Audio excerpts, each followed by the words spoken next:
morning.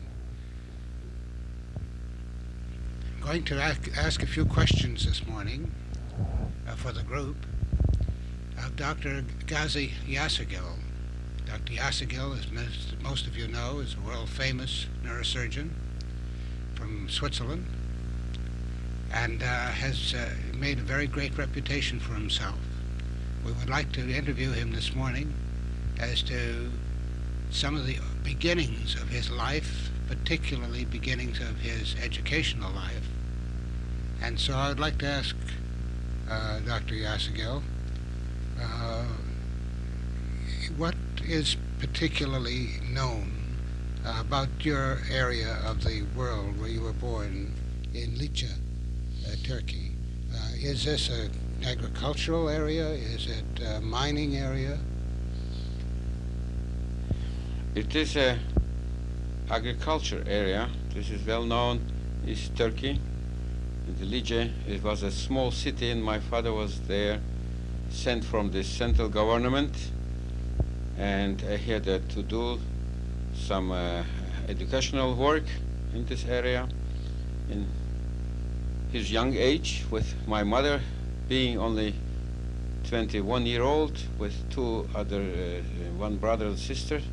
They have been already born, and I was born in this area just on July 6th, 1925. And it was a big local fighting between the courts who didn't accept the new state. They liked to be free, and then the Turkish government didn't accept this for well-known geopolitical reasons.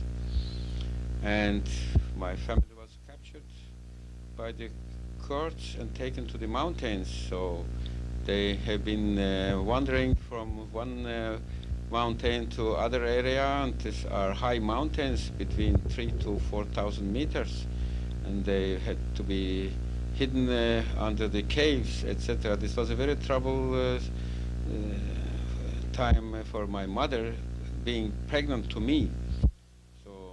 They came to Lice back after the Turkish army came in, and they have been rescued.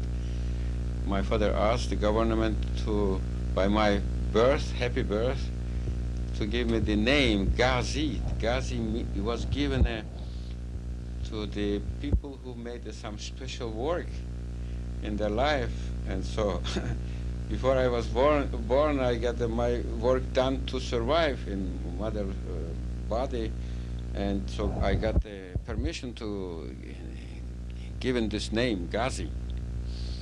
This is what I remember.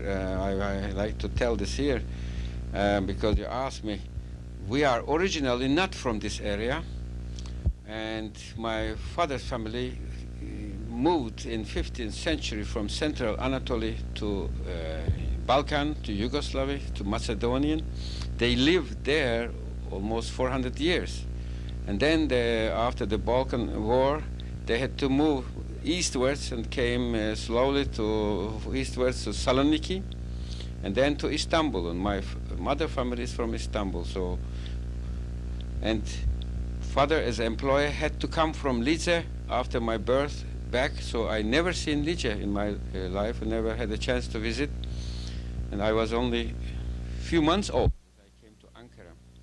I must say it was a great fortune for me and for my sisters and brothers, for the family, to move to the central city of governmental city of Ankara, which was newly built for some special reason by state founder of Atatürk, who was a general, and he made this revolution and created this new republic.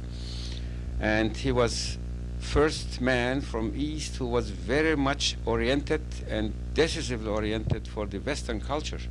And he said, we have a good manpower, but this was some way wrongly directed in the eastwards. We have to look to the westwards. Well, this was the first what I learned there. Why I'm mentioning this? Because this state was accepted and founded in 1923. So I wasn't born. So 2 years later, as I was born, the Western alphabet was introduced. So it is now 61-year-old, like I am now. Before it was a Arabic alphabet, so they changed to the Latin alphabet.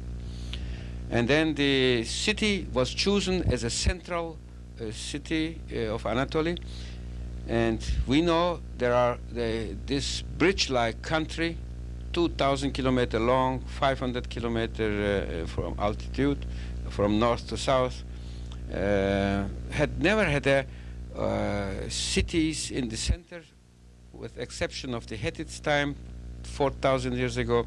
But in the western coast arose very important cultures, and before the Greek came in this area, and the prehistorical very important because they have been attached to the coast, to the eastern cultural area.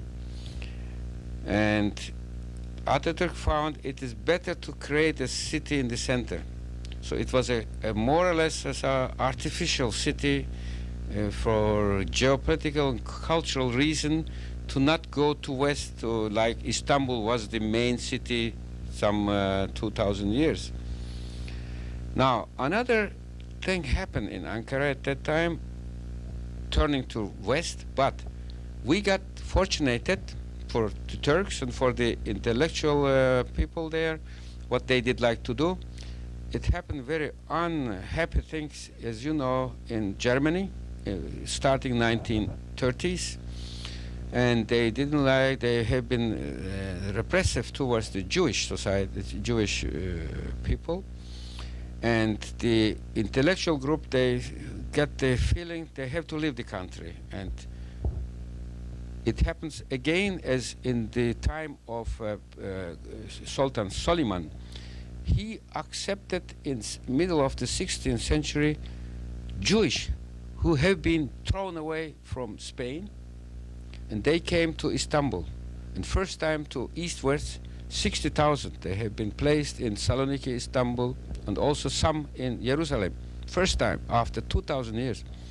And they have been very positive to this, and they accepted them as a teacher, as engineers, as doctors. And this was a blossoming time of a Turkish empire. This is the one reason the Jewish helped them to come up with. They built them, showed them how to build ships, etc. So the whole Mediterranean area get under the control for this reason. Now, it was repeating. We got in arts and sciences and philosophy and techniques a lot of German Jewish to Turkey, just by foundation of Turkey. And this helped a lot. So we lived just in Ankara. I grew up in the middle of such a cultural development. Just 200-300 meters besides of our home, there was a conservatorium, newly built, and I went inside as a child, 5-6-year-old, and saw the concert halls and the pictures of Mozart, Bach, Beethoven, Haydn, and Handel, all these people. And we had there Paul Hindemith as visitor and staying for a while. Pretorius was a famous conductor, and Max Reinhardt as an artist was there. And our father was a state employer, but in his main interest was much more history, philosophy, and also he was very interested on biological problems. And he was fortunate to have from Balkan his friend from the same city. They escaped to Turkey at that time, and this was a doctor of specialist for neurology. He got later professor of neurology in Ankara, Professor Sarbash. Very intellectual man, and we have been witness on this discussion between my father, this professor, and German friends. They came in, biologists, philosopher, and so they discussed the Western philosophy, where we are going, and the names. Famous Greek philosophers, Socrates, Aristotle, Plato, or later we learned Spinoza and Leibniz and Kant and all these people, and discussing with the Eastern philosophers like Farabi and Ghazali and Mevlana, and then famous doctors. This was one side. The other problem was main problem, Darwin, Haeckel, and Mendel. This was the main problem. And I grew up in this atmosphere. And around our home was also where we lived. There have been high schools, colleges for law faculty, for other faculties also. And I saw the sport activities of young people in the fields, sport fields nearby to our home. And so this was for me as like I have been born in Western countries, and I got very curious and interested why these people are so active doing such a cultural work and productions. And so we learned at the school also the importance of these dynamic societies, what they have been doing in such creative centuries. We learned what was happened since Renaissance, and this was a dream of Atatürk and his colleagues, of my father also, to give this feeling and this stimulation to the young Turk people. And I got also at school excellent teacher, I would say. Starting with grammar school, especially in the gymnasium, we had excellent people, so universal people, oriented about whole world history, and they gave us a very interesting perspective to understand our world, not in a nationalistic way, much more in universal way. Every country has to contribute. We have to come up and do something. So we have been stimulated on this way, and I am very happy to remember all my mathematics teacher, or philosophy and literature and history teacher and biology. We have been well informed what's going on. But one thing why I decided to come to West was interesting. If you like to hear this one moment, it was on a discussion. I heard the name of Heraclit, and this professor of neurology was interested to translate a book of a Austrian surgeon, general surgeon, famous Vienna surgeon named August Beer. And I catch by discussion that this man started in his age of 65 saying, a surgeon, I am stopping now, I'm going to learn Greek, Old Greek, to translate Heraclit directly. I don't like have translated first in Syrian, Persian, Arabic language, and then to Latin, and Latin to German. I like to have it direct. And then he wrote a book. And this book about Heraclit was translated by this Turkish professor. And my father was talented in language, and he contributed in renewal of a Turkish language, some words going back to these old sources, and so he was helping to this professor. And I thought, for me, this is what I like to do. I like to go to be a pupil of Professor Beer. This was the decision why I did like to come to Vienna. It was a very difficult to come through by family, because everybody was thinking I finished my college 1943. This was the most difficult time. The Battle of Stalingrad was over. The Germans started to lose, and my idea was, if I'm in Vienna, soon Balkan will get free, and the Austrian will be free, and I will be not there, and so I will be in Vienna. This was just such a youth imagination. In reality, was difficult, but I cannot tell how I came through. I came to Vienna. Professor Beer was already retired. And then 2 months later, I met a Turkish colleague from same school saying to me, oh, don't stay in Vienna. I know a family. Go there, you will learn better German. And so he sent me to Naumburg, an der Saale. This was a small town, but historically very important, because there is a most important church there, a dome, Naumburger Dome. Is in the culture history very important. And small city. They had a small hospital. I started there as a nurse, as a helper in the hospital, and then learned to exercise my German there. And this family told me I should go to Jena, and I was very excited to go to Jena, because I did know Haeckel was in Jena, this famous evolution biologist and how to say supporter of the idea of Darwin, and also Jena was the city of Goethe and Schiller, and the university was named to the Friedrich Schiller University, and I enjoyed to be there. And I have been only 2 semesters, and then I had to leave Germany because the troops from West and East came near, and I had to leave to come to Switzerland, and I came to Basel, and I continued my medical study in Basel. It's interesting in so retrospective view that Basel was in some way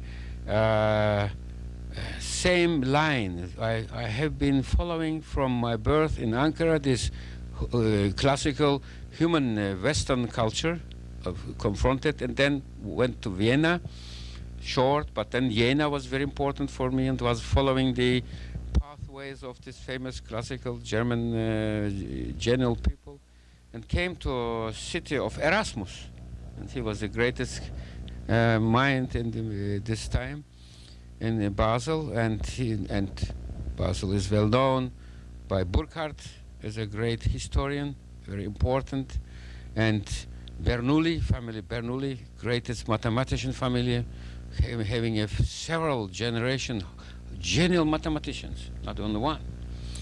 And it was very inspiring to be in Basel, to be in such a humanistic center. This fit me very well. And after my medical study in Basel, I enjoyed very much in anatomy, to be in anatomy.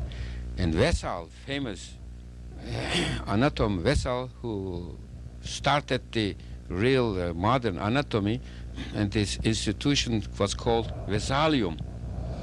And I went there, and I get a good friendship to a doctor.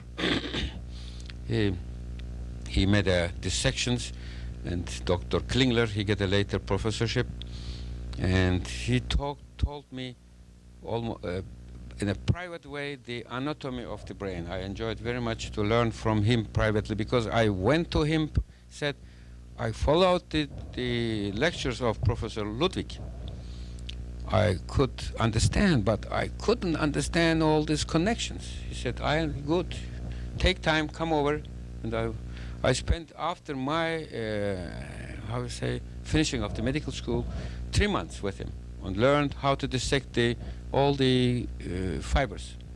And this was for me essential to start with the neurosurgery. From Basel, I went to Münzingen. This is a small city in Switzerland, in central Switzerland, beautiful localized. They had a large hospital, psychiatry hospital for 1,200 beds, one of largest. And the Professor Müller, as a psychiatrist, was a remarkable person also in my life, very humanistic thinking man, and was a very positive to have Jewish people with him around during the wartime, and after the war he was also courageous to say we have to get the German intellectual in again, and then it arose as such a active atmosphere, as remembered me in my father's home, and this was the same discussions arise there and meetings, etc. It was full, very active time, but I didn't like to stay in psychiatry. I was interested at that time, maybe I may go into the research for biochemistry, because one of these professors in Basel, who was the neurolog, Professor Georgi, gave me my doctor paper about the liver pathology, the hepatopathy by alcoholism. So I started with the alcoholism studies, and I looked these cases, delirium patients in Basel, and the documents, and found how many cases has what type of a damage of the liver. So I learned at that time the liver is the relay station for the brain. All things has to be filtrated by liver, and because I didn't know whether I'm going to be a hepatologist or cerebrologist. And so I was sent by him to Münzingen to check the liver change by psychiatric patients, psychotic patients. And we have been very happy at the first 6 months because they showed clear liver changes by special tests. But I was suspicious, saying, I don't believe this is related directly to the psychosis. It looks for me, if the people get well nutrition, they didn't have more. So it seems to me that if the people didn't like to eat, they refused to food. Then the test was pathological, like in cases, some psychopathological reactive cases, they didn't eat also. And some other similar conditions, they had the same pathological results. So I talked to Professor Georgi, said, this is good, but I don't believe this liver change is directly related to the psychosis. There must be some somatic reason, but not that much simple. And Professor Müller did like to me run more into this field to go to biochemical study of psychosis.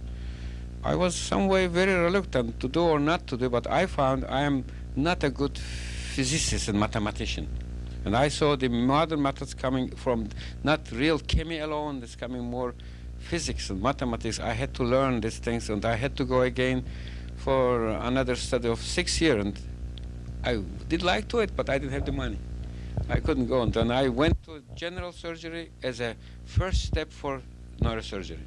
And I went there for internal medicine, 1 year general surgery, and then came to Dr. Krayenbuhl. Had you already made up your mind at that time that you were going to be a neurosurgeon? Yes, I had in my mind during the study in Basel around 1947-48, I liked to be surgeon, and then I got more interest because I couldn't understand the brain's construction. I still don't understand, maybe, honestly said.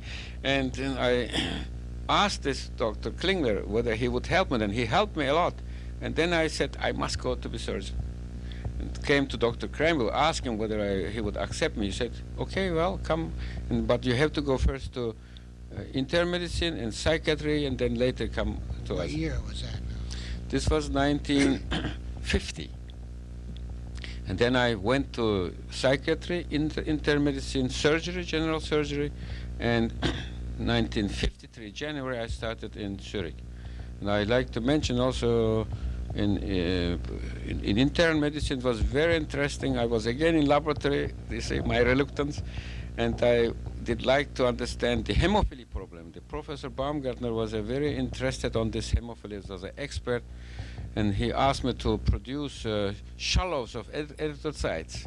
So I worked on this, and I developed a technique that could produce shallow of erythrocyte, and we put the hemoglobin of the hemophilia disease on this shallow erythrocyte, and studied the immunology at that time, 1950, 51.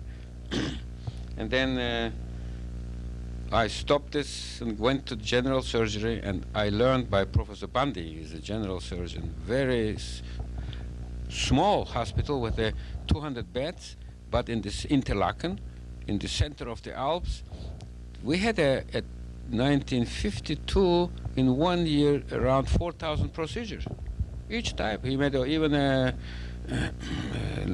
difficult surgery to liver and to, how do you say, milch, I forget how it is. And spleen? Spleen, yeah, spleen. And very impressive man, very precise surgeon. So my first principle of surgery I got from Professor Bandi. He was a very nice man, and interestingly, maybe to say here, he did like to be neurosurgeon. He enjoyed very much to train me because he didn't have money to go to Sweden to learn by Oliver Corona.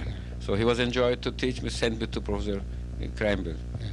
Well, now that's a remarkable story because it tells us so much about you. You know, you have, what is it, 2 brothers? Or? I have 2 brothers and 2 sisters. And my brothers didn't have chance to come like me. they couldn't decide to go by own fight and sources to study, and they were staying in Ankara, studied there, medical school, visited medical school, and they came 1951 and 52, one after one, to Switzerland. And one got a general surgeon. He was in Basel, the professor of general surgery. And the other one is in the neurophysiology in Zurich. He's a professor of neurophysiology and interested of activities of single neurons. I think the fact that you have two professors in medicine besides yourself in the family speaks worlds about what the family has gotten at home. What about the girls? Yes, one elder sister of us was an English teacher. We lost her last year in the age of 66, and she was for 40 years English teacher in Ankara in high school. And this younger sister studied chemistry and was very active. She got married, but after her marriage she stopped to work in her field. But I'm pity for this. She should be active and be more in research. Mm-hmm. Dr. Yasargil, you've told us about your early life and the years from which you've gained so much. Now I know that when you were with Dr. Krayenbuhl, that you not only worked very diligently on his wards, but also Dr. Krayenbuhl was the kind of man who wanted to know something for himself and for his students, no matter where you had to go to obtain it. And I know you spent some time in Germany again, studying stereotaxis. Could you tell us a little bit about that period? Yes. I started by Dr. Krayenbuhl in 1953, as I said, and then I have been introduced to classical operative techniques, and soon I got the duty to work in angiography techniques, because I had experience to puncture the carotid artery transcutan from a psychiatric department. We used this at that time by Professor Müller. He had insulin therapy. He gave insulin to make a coma and then shock the people, and then we had 40, 50 people on shock, and then sometime we did have troubles at that time with the available infusions, and we couldn't find any vein available in coma, and then I started to puncture the carotid artery percutaneously to catch the vessel system and give it. Coming to Zurich, I saw at that time it was not percutaneous technique available. They explored the carotid artery. So I found this is not necessary, and I talked to Dr. Krayenbuhl just immediately next week and said, why you are doing this? I could do it just directly. And then he said, can you do it? I said, yes. This was maybe my fortune. And I made the first case of as a private patient, as I remember. I punctured an artery. It was not a carotid, it was a vertebral. And his question was, how's the patient? He's still living? I said, yes, sir. He's doing well. And said, cool, you should try. And we started to do percutaneous angiography and also carotid and vertebral. And then I went in this field. And I was also in this duty to explore the stenotic and carotid, stenotic and occluded carotid arteries. At that time it was a rule or the mode to dissect the bulbus of carotid. To avoid spasm was the one theory, other one was the embolize. And this was correct, to avoid the TIEs. And we just dissected the bulbus. And I got more and more in the cerebral vessel and anatomy and this stroke problems. And I found if we operate a patient in a pre-comatic condition, they don't do very well. Whereas a man is coming after he recovered from his stroke and does well, but we like to avoid the next TIA, he made it very good. And this was for me the first sentence what I learned in neurosurgery: don't attack the people in precomatous and comatose condition if there is no acute intracranial high pressure. So why I'm telling this is, watching Dr. Krayenbuhl's perfect artistic and aesthetical surgery, and he made a beautiful approach to the brain, just slowly and just carefully, meticulous movements and touching the brain and avoiding bleedings and very precise hemostasis. But I saw he's in trouble if a bleeding occurs, especially in aneurysm cases or AVMs. Then we got the troubles, and I said we have to see better. We have to see it better. Or I didn't have any idea about the micro techniques at that time, but I found it should be approached in a different way. I got the idea to introduce a tube to the carotid artery, selective angiography, and I saw also by psychiatrists at that time a paper, and they introduced a selectively catheter to the middle cerebral or anterior cerebral and injected drugs to the psychotic people. This paper is not well known, but I put in the book also, which we made it together. And I thought this would be the technique in selective catheterization and injecting the iron powder into the aneurysm and putting a maybe a magnetic system from outside. And at this time we saw the first presentation by Professor Richard Mundinger and Hasler using this stereotactic technique. I wasn't interested that much to work on extrapyramidal system, the disease of extrapyramidal system. Much more, I thought for myself, I must learn this technique to make it available for vessel surgery. So, stereotactically introduction of the catheter and injection of iron and collecting the iron powder within the aneurysms. We worked on this. One idea was this, the other one was a polymerizing substance injecting to the aneurysms. And we had at that time a regular visitor, Professor Sweet. He came to us, also Dr. Rand came, and I talked to Dr. Sweet whether it is available to have such a magnet. And we didn't have it in Zurich, and our engineer told us in technical high school, this may be available in the United States, the cold magnet. We didn't know, in Boston they may have it. And Dr. Sweet came with the idea and they started it there. I'm sorry I forget the name now. That he made it experiences and some first work on this. And then Alksne was stimulated by Rand, and they made it also, these techniques. And the polymerizing substance, we worked on dogs in this field, but it was too quick.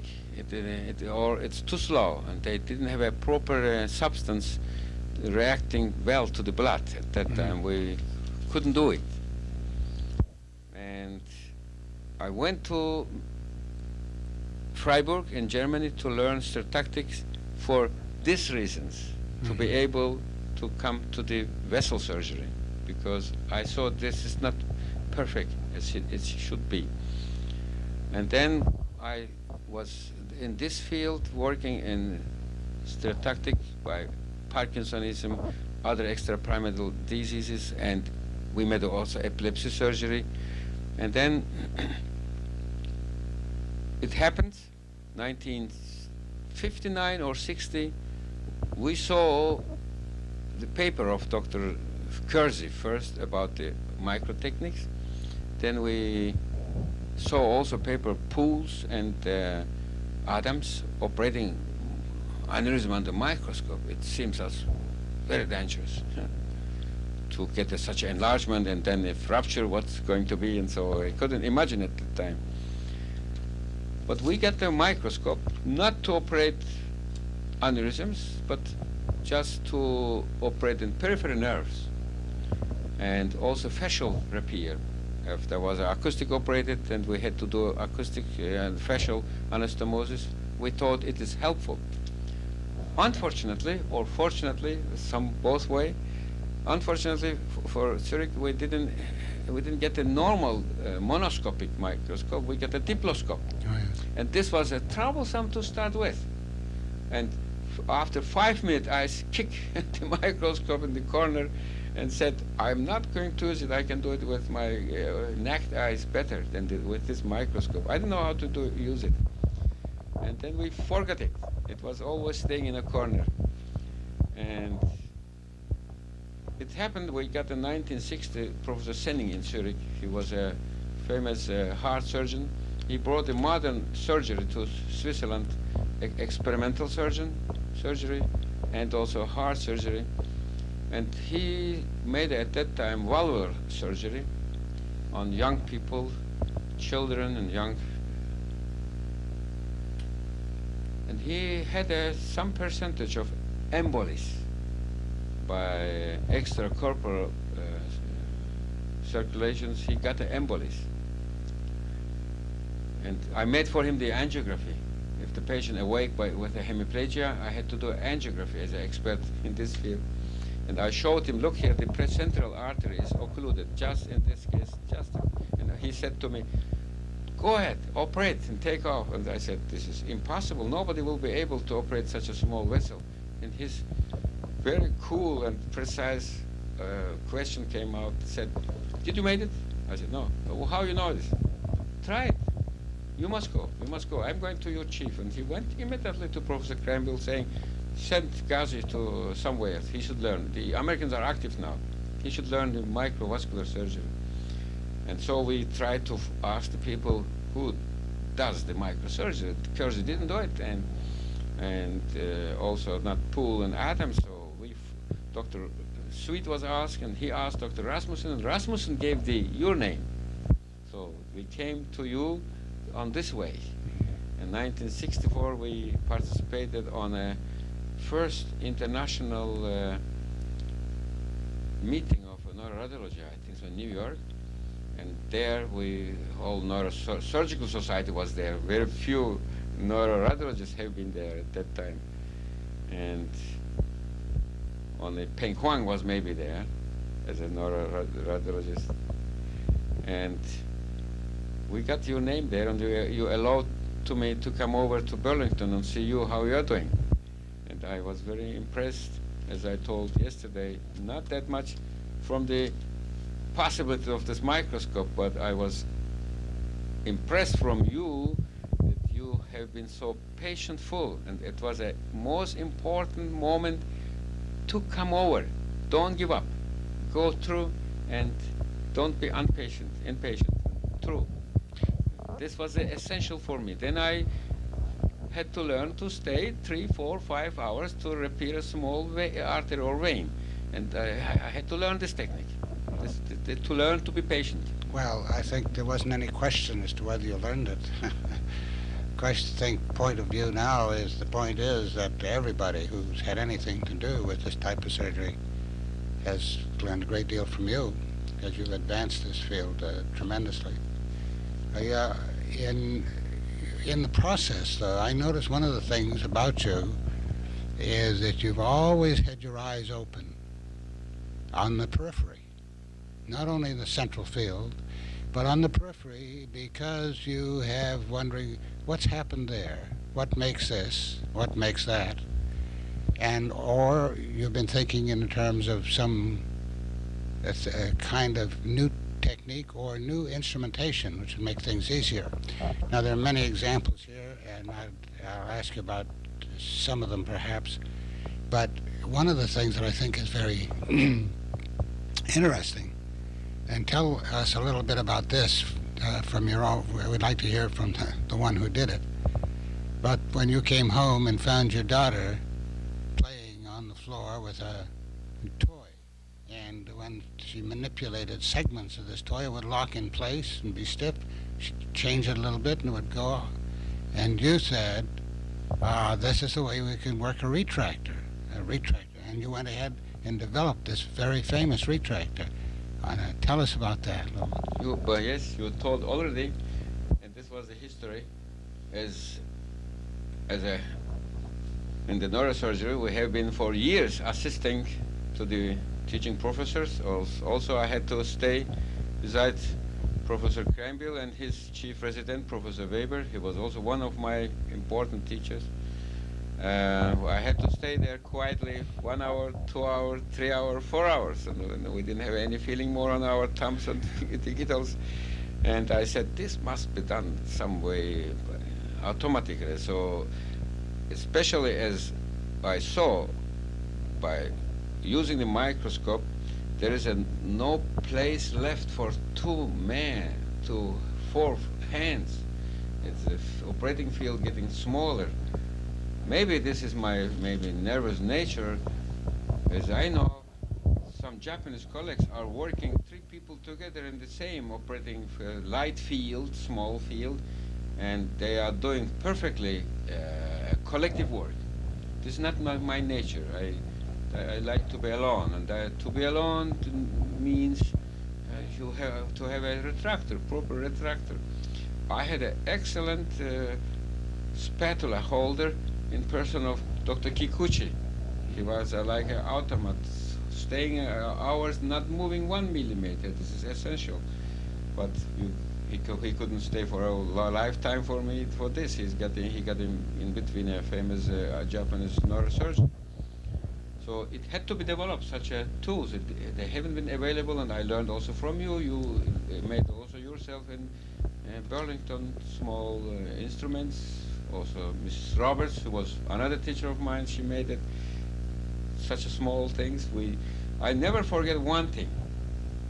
I may mention this here. I made a visit in the United States to see how is this stand of this microvascular surgery. You allowed me to go around. I visited in Dr. Lahit and saw what they do, and then I went to Dr. Bunky. He was very essential for me. The preciseness of this man. He made the first thumb, he's a plastic surgeon, he made a thumb plantation on monkeys, and I was very impressed of his readiness for an open discussion. Very honest man.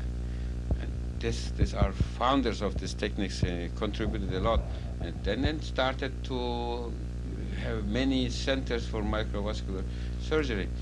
And I came to Dr. Jacobson, who was first man in your laboratory or in your institution as heart surgeon doing the coronary artery surgery under microscope with Dr. Suarez. And I went to him, and Dr. Jacobson was pleased to talk, and he was very nice. And then finally he gave me 3 pieces of 10O. This was a secret new production of Etican company. We had a 7O, and we couldn't work properly on the small vessels. And I brought these 3 pieces of 10O like a greatest, most expensive objects. We worked on this with the cortical vessels on dog, and once a day we lost one of this needle with a 30 centimeter long thread, very fine. We lost it. It was a wind or something. The laboratory was warm. There was some ventilator, and then gone. And then we didn't know what to do. I could start to cry, and Miss Roberts said, "Let's do it this." We gave water to the table and washed down everything from table and collected in the bottom with all dirts. And took the dirt under the microscope and looked through, and we found it. And cleaned and then cooked, and we used again. Why I'm mentioning this, we have to think on this every time. There is no final instruments. They are never good enough to deserve to organs which nature make it. I put on a slide yesterday, and I said just as a joke, but I'm sure it was too short time to catch it. I put a future surgery is going to be fibronectin surgery. These are the newest, what they could discover. Around the cells are finest structures. They hold the cell together. And this is now newest discovery in biology. We may come to this stage to use these fibers to put these organs or parts of these organs together. So there is no end for the development to make a new instrument. I'm sure it will come more and more in this field, especially in the neurosurgery. We have to find a way to give the manual dexterity to the intelligent people, because a certain percentage of population is highly capable in some intellectual functions, and these people like to be neurosurgeon. They're right, but they may be not capable to have a manual dexterity, but this can be given. This can be given because we have to develop new instrument with a sensory system. The more trouble arises if we are dissecting the structures. We have to move the forceps or scissors with this feather system, and this is in a deep, small gap. Is difficult, very difficult to have a special senses for this. But this can be given an instrument with one tube, and inside we can create a sensory instrument, cutting and holding and living, and this coming up. I saw already by eye surgeons these things. We discussed with Cutman company and other companies to develop.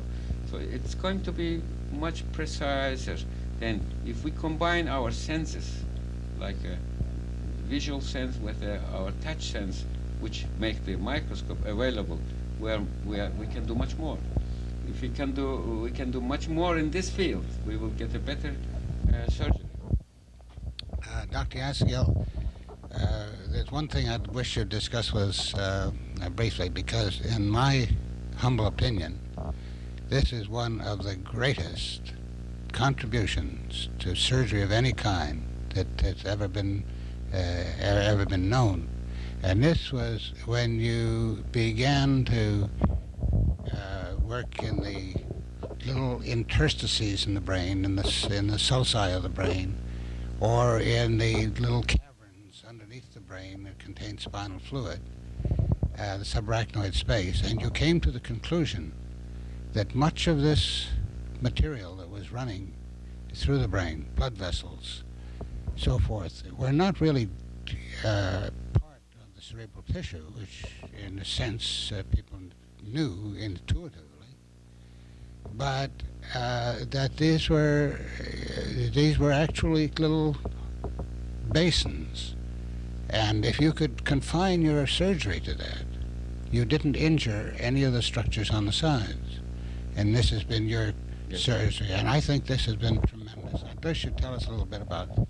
This is real essential, because the brain is not a compact structure as it looks for first moment, and was also seen for centuries. The brain is a sliced structure, but a very complex slicing. And interestingly, no artist get in.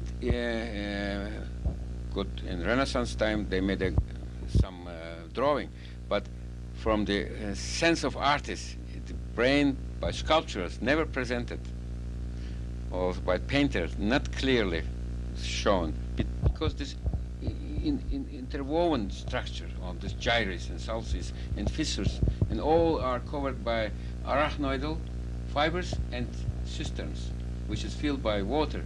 So this was my comparison. It looked like a delta area. Every portion of brain is within the water, surrounded, and the vessels are in this. And we don't know exactly the function of the liquid, not only the circulation, how it is really going, but also the biochemical action of the liquid and relation to the vessels, whether there are some more relations.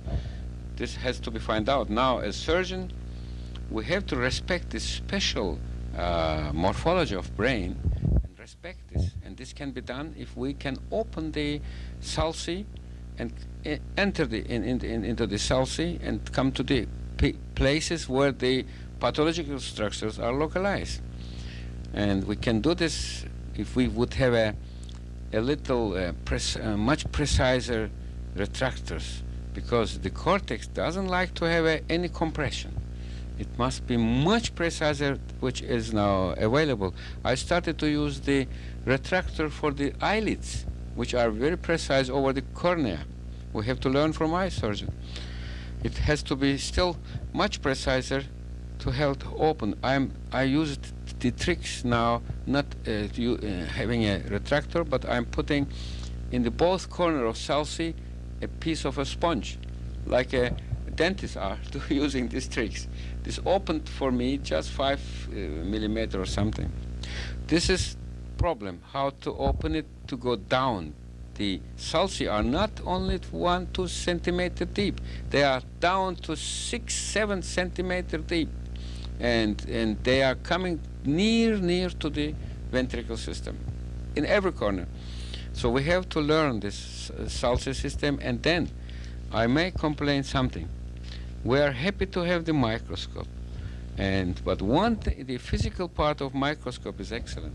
But I see from my view now, after I have made enough work, and my contribution, Dr. Donaghy, to neurosurgery was not such a new tools or new techniques. I had a drive in my soul, in my body, in my brain, and I had to work, and I went Zurich back, and I have been happy to have a chance to get that much cases to be operated. But now, by looking around in Europe and also in your country and having some information, after 25 years, starting with you or Dr. Kurzi, 30 years, still the expected use of microscope is not there. It is used in a part of operations. It's getting to be difficult, or if difficulties arise, the microscope is moved away. So I don't call the colleagues guilty for this, because they're impatient. The mobility of microscope is terrible. I admire the colleagues who are using this size microscope, contravastative, which is available for everybody now. They are very bad to balance. Unbelievable clumps of things. We have one prototype which is excellent to move. I got several times they brought us again and again, use again, please. I used it, and I had to take away. I had to take my own microscope prototype. It is so easy to move, and I have to stay for a long time, 1, 2, or 5 hours in a small gap. I couldn't stay with this big available microscope. It has to be changed, and this microscope surely didn't stimulate it to people to use it, and they are happy to have it because the unmobile microscope are worse. So, but Dr. Mallis never used this type microscope because he know they are not good. Unfortunately, Dr. Mallis didn't get this prototype also, although the idea to create this balance microscope is his idea. We started to use electronical device. It came out after 3-year work, very complicated microscope, and we couldn't use it. And then Mallis came in and said, you may make it simple. You started very complicated. In 20 or 50 years, they will do these electronical devices on the frontal head of surgeon. He can push the buttons and use the microscope in every direction. So like a flying on the head. But this was not available, so Dr. Mallis didn't get it. We have 2 prototypes. Why you didn't get it? The problem is, if there's a balance there and you are using microscope, it's okay. If current went off, it will be in balance, nothing will happen. But if the balance is not correct, then the problem will start. Then it can be dangerous for the patient. And so the Drug and Food Administration didn't accept it. They made instead passive brake system and an active brake system. This makes the microscope very heavy. So my main concern is to have a very mobile microscope, and they are working on it, but still I'm disappointed in this field only. So see, instrumentation is okay, but it's not perfect. I had been asking you, Dr. Yasargil, before the tape change, as to about the microscope, and had said that thought if we could get if the cost could be brought down, then of course it'd be much more widely used. But that will take some time. Wonder if you'd tell us a little bit about the statistics of your surgery. You have done so many aneurysms and so many AV malformations that the average surgeon today would think of these as just unattainable. But here they are, and thoroughly attained in your hands. Would you tell us a little bit about those? Would you allow me, please, also to say some few words to the expenses? I had my principles to not get any contract with the companies to be free. To say I don't like it or like it, I can decide to change it or not. I never get any cents from any company, especially not from size, although we work for them so much. And also, I didn't also accept any payment for these companies to be free as a doctor. And I don't like it also, the prices. I understand, yes, they have to run these companies and to have to pay the people, etc. But just to give an example, this is the, for example, I learned in your department using the jewelry forceps. Coming back to Zurich, I went to jewelry forceps company and I got many pieces.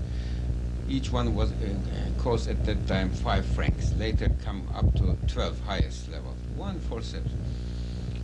And now the companies get attention to this, and they get from the jewelry factories, and they started to sell it to 200. So this is not correct. I think that also the price of this microscope and also cavitron instruments is at least 10 times higher. It should be not that much. Then this makes the whole inflation going on. But I don't understand anything about economics, so I'm disappointed about the high prices. Everything is very high. Right. Now about the statistics. Yes. You'd like to know what I operated with, all these numbers of cases. That's right. You've had some aneurysms of all kinds. Yes. Like, what would be your total number of aneurysms We you've may done? have, yes, now around 1,700 will be the aneurysm number, and we have 420 AVM, operated AVMs, cerebral and 80 spinal, so altogether 500 AVMs.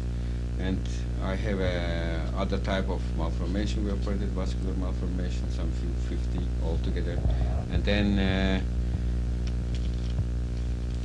I have been operating not that much anastomosis cases with the extraenterical anastomosis. As we discussed together, the technique, operations technique is available, it's feasible, they said, but the indication for surgery was not clear. And the stroke is extremely complex happening. We are not able to understand even the arteriosclerosis, what's happening there, because we look very much to the arteries like they are tubes, but they are not, they are organs. They have biochemical activities, and this has some much complex biochemical action in it and around it. And stroke is a very, very difficult to understand. But on bedside, we can give in own responsibility the indication for surgery, if we are not exaggerating. So therefore, I made it after my return only 32 anastomosis. We made in 20 years in Zurich altogether 170. Less than 10 in a year. There have been well indicated TIAs with an occluded or stenotic 3 or 4 vessels. Then this is rewarding. I didn't like to operate a full, complete stroke case. I used the microscope or microtechnique for aneurysm AVMs, but mainly I worked on tumors. There are higher numbers. So at least 3,000 or more cases are operated. And also, I use from the beginning for this surgery, I do still every year 10, 15 discs. These are family members of colleagues or from well-known family to us, and so I like to operate, or they like I should operate. I operated before around 1,000 discs, and now I operated in this year's maybe 200 discs. I began immediately to use the microscope for disc surgery. It's fantastic to approach for a small way, and I didn't have a chance to explain also the spinal cord surgery. We made an angiomas tumor, intramedullary tumor surgery, but I am using not bilateral approach, only one side, and small laminectomy one side. This is enough on the microscope. This gives a better stable column vertebra. I didn't have a time to publish. Now I have been happy to publish the result of aneurysms. Now next year we will have in springtime the angioma, and then in 1 year we will have the statistic about the tumors. I may tell this. The microtechnique reduced first the transfusion, blood transfusion. We have no more using, rarely, very rarely, and then a hospital director knows this better, and he is very impressed. And there are very rare occasions because we can operate in dry condition and less bleeding or few. Second, it is good for me and for my family. I have stand up in the night time very rarely, maybe every second year, once a time, because we have a less hematomas. It's not occur this swelling brain or hematomas. We don't have it to make a recranotomy. This went down to less than 1%. It is really very important to say this.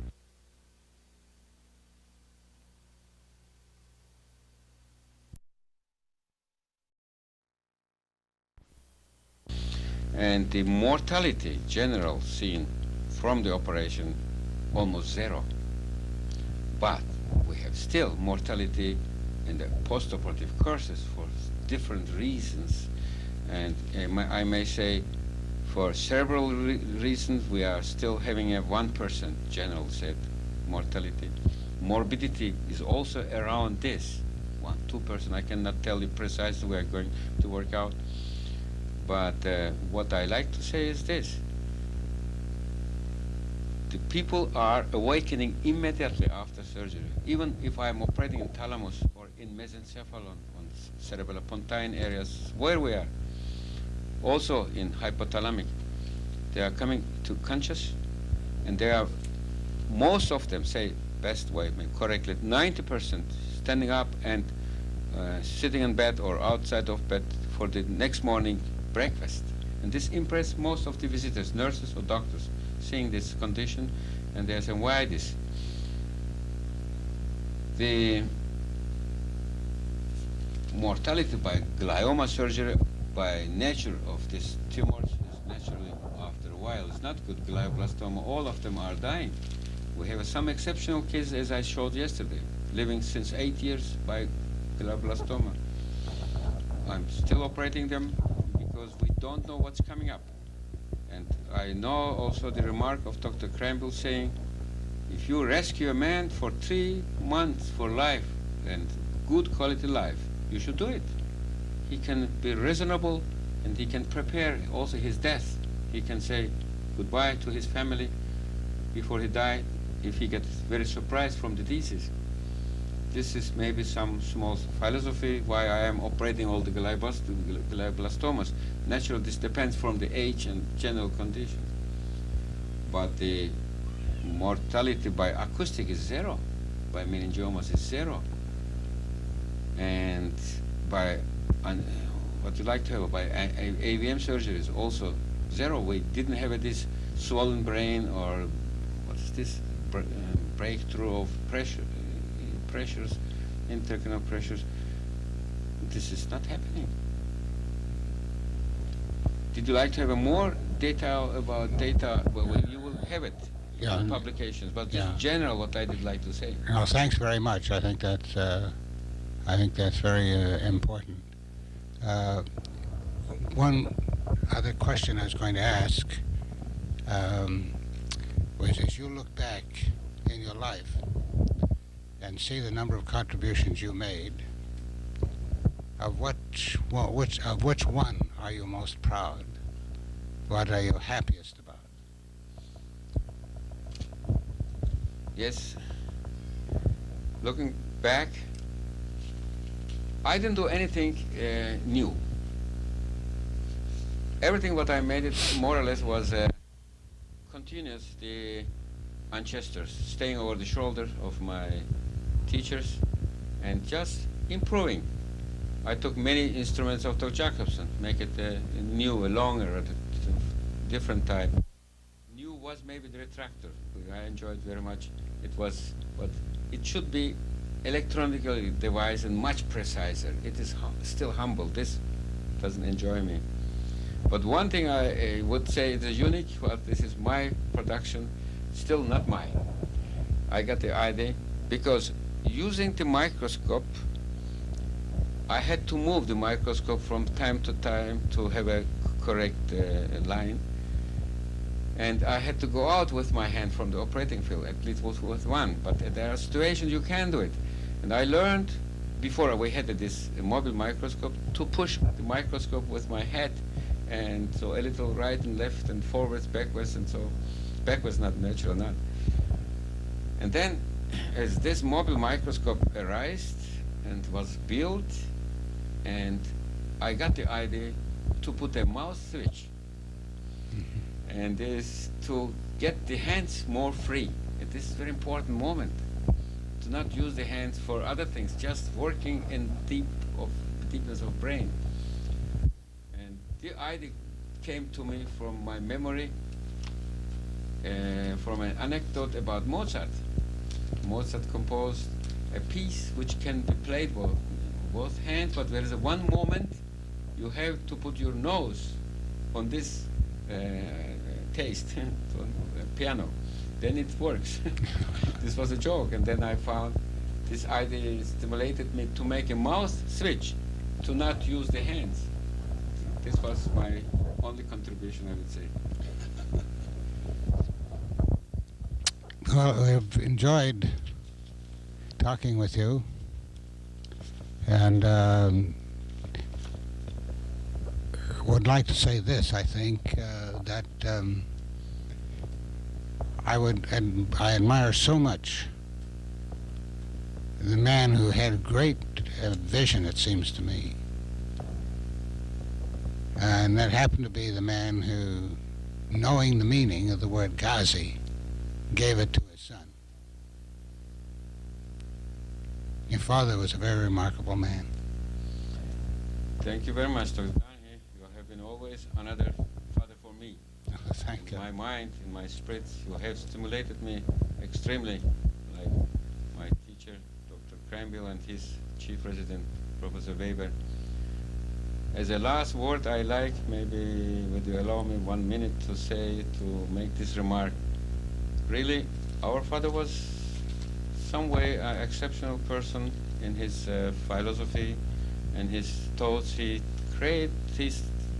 tried in his possibilities to make a balance between East and West. This was his dream, by great philosophers. And I don't know whether he succeeded, because I have gone through his manuscripts. Most of them are not published. I hope once a day I may go in. But I like to remember my mother. She's still living. She's 85-year-old. Has a perfect cerebral condition. Has a perfect memory. Then better than her children. And this memory we maybe got from her. And one other ability is we got her hands. She was extremely talented to create everything and to make for us dresses. She could look at the model, she could catch it and make it. I think this is, I can see this best inherited by brother who is surgeon. Mm-hmm. He got the most talented hands he needs in his surgery. I must say I have always thought of your mother as a particularly warm woman. I never had the opportunity to meet her, but I thought of this because of what has rubbed off on all of the children. and their concern about those who are unfortunate. I think you must have inherited that from your mother. This is sure.